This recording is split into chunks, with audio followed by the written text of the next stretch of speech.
Rally की भीड़ और दुष्यंत चौटाला के थार के बयान को देख करके इनके पसीने छूट गए। मुझे लगता है इस डीजीपी को तो रात को नींद भी नहीं आई होगी ढंग से। ये लोग तो हमें मारकर सोने वाले लोग थे, बीजेपी के लोग। जब हरियाणा प्रदेश की जनता ने अपने लाडले सपूत का हाथ पकड़कर फिर खड़ा कर दिया, तो इन लोगों को रात को नींद कैसे आती? क्या राजनीतिक दबाव है? दूसरे राजनीतिक दलों की तो सिक्योरिटी बढ़ा रहे हैं, जिनको ये जो इनके करीबी हैं उनकी, अभी देख लीजिएगा बढ़ा देंगे। तो ये तय है कि जो इनकी गोदी में बैठेगा, जो इनके कहने पर चलेगा, जो इनसे डरेगा, ईडी और सीबीआई से डरेगा, अपने केसेस पर फैसले से डरेगा, वो इनके लिए अच्छी बुक्स में होगा। डीजीपी कोई भारतीय जनता पार्टी का कोई एडवोकेट थोड़ी है। ओपी सिंह जो है वो बीजेपी के एजेंट थोड़ी हैं, वो तो प्रदेश के नौकर हैं। जो आईपीएस हो, आईएएस हो, जो सिविल सर्वेंट हो, what is the meaning of civil servant?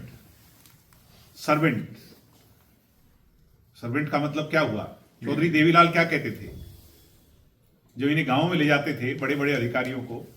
मगर हालात बदल गए, क्योंकि पॉलिटिकल जो विल है वो कमजोर हो गई, और जो ये नौकर होते थे अब वो बॉस, मालिक बन करके बैठे, तानाशाह बन करके बैठे, और ओपी सिंह भी उनमें से एक है। आप ये मुझे बताओ कि थार पर और बुलेट पर कमेंट कर करके वो क्या जताना चाह रहे थे? जिस किसी के पास थार है, जिस किसी के पास बुलेट है, वो सब गुंडे बदमाश हैं। अगर ये सरकारी स्टेटमेंट है तो फिर थार और बुलेट को हरियाणा में क्यों बिकने दे रहे हो? फिर तो महिंद्रा के और इनके जो बुलेट का जो रॉयल एनफील्ड है, ये कंपनी बंद हो जानी चाहिए हरियाणा में से। इसको बेचने का अधिकार ही नहीं होना चाहिए। यानी एक बात तय है, मान लीजिए कि ये तानाशाह लोग हैं और इनके हाथ में अब ये जो कलम आ गई, इसको उस तरह की तरह इस्तेमाल कर करके ये लोगों की मूल भावना को काटना चाहते हैं। मुझे मेरी सिक्योरिटी की चिंता नहीं है, ना मैंने सिक्योरिटी इनसे मांगी थी। ये घटना घटी थी, इन लोगों ने एनालाइज किया, और एनालाइज कर कर थ्रेट परसेप्शन को जाना, उसमें कहीं इनको महसूस हुआ, इन्होंने मुझे एक सिक्योरिटी पर्सनल दे दिया, अब वो मुझसे छीन लिया। मैं हाथ जोड़ करके कहूंगा, मुझे सिक्योरिटी की जरूरत नहीं है। आम जनता, आम जो जनमानस हरियाणा प्रदेश का है, उसकी चिंता कीजिए।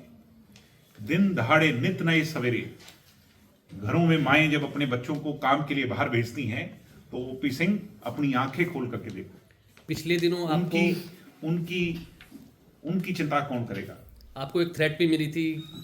भाई मुझे थ्रेट तो मिली थी, मैंने इनको जानकारी दे दी। अब वो इनका काम है, इन्हें एफआईआर लॉन्च की थी। अब एफआईआर लॉन्च कर करके वो न्याय देना एक सिविलियन के तौर पर मेरा हक था, मैंने हक मांगा था। इन लोगों ने इन्हें जो लगा वो कर दिया, मगर उससे ये कतई नहीं कह सकते कि हरियाणा प्रदेश में बदमाशी, गुंडई, इनके हौसले टूट गए। क्या प्रदेश में ऐसे लोगों के हौसले बढ़े हैं, इसमें कोई दो राय नहीं। क्या सिक्योरिटी को लेकर कोर्ट का दरवाजा खटखटाएंगे? अब ये हमारे लीगल जो एडवाइजर्स हैं वो क्या एडवाइस करेंगे, क्या नहीं करेंगे। मगर एक बात तय है, ये जो सिक्योरिटी वापसी का मसला है, ये जननायक जनता पार्टी के नेताओं को टारगेट कर करके किया है। और रैली से अगले दिन इस तरह का तुगलकी फरमान जो है, ये हमें डराने का प्रयास है। मगर ओपी सिंह, हम तेरी गिदड़ भभकियों से डरने वाले नहीं है। चाहे सारी छीन ले, हमें किस बात की चिंता है? तेरा कोई एहसान थोड़ी है हमारे पर, और तू तो कितने दिन का, चंद दिनों का मेहमान है। ये मैं कह रहा हूं, ये विनाश काले विपरीत बुद्धि, नायब सिंह सैनी को समझ जाना चाहिए कि ये विनाश काल पर चल चुका ये आदमी ओपी सिंह जो है। इसने तो ये फैसला ही कर लिया कि बेड़ा गर्क करके मारूंगा इनका, क्योंकि मैंने तो थोड़े दिन के बाद चले जाना है, इनको भी नहीं छोड़ूंगा। इसलिए ओपी सिंह को कहूंगा, सुधर जाओ और भविष्य तंत्र को सुधारो।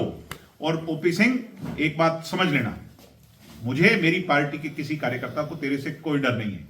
आपकी चुनौती जो है, आप जो ये हमें डराने का, गीदड़ भभकियां देने का प्रयास कर रहे हो, इससे हमें कतई कोई डर नहीं है। क्या आपको लगता है कि डीजीपी द्वारा जो फैसला लिया गया है, ये सरकार के दबाव में? रैली की भीड़ और दुष्यंत चौटाला के थार के बयान को देख करके इनके पसीने छूट गए।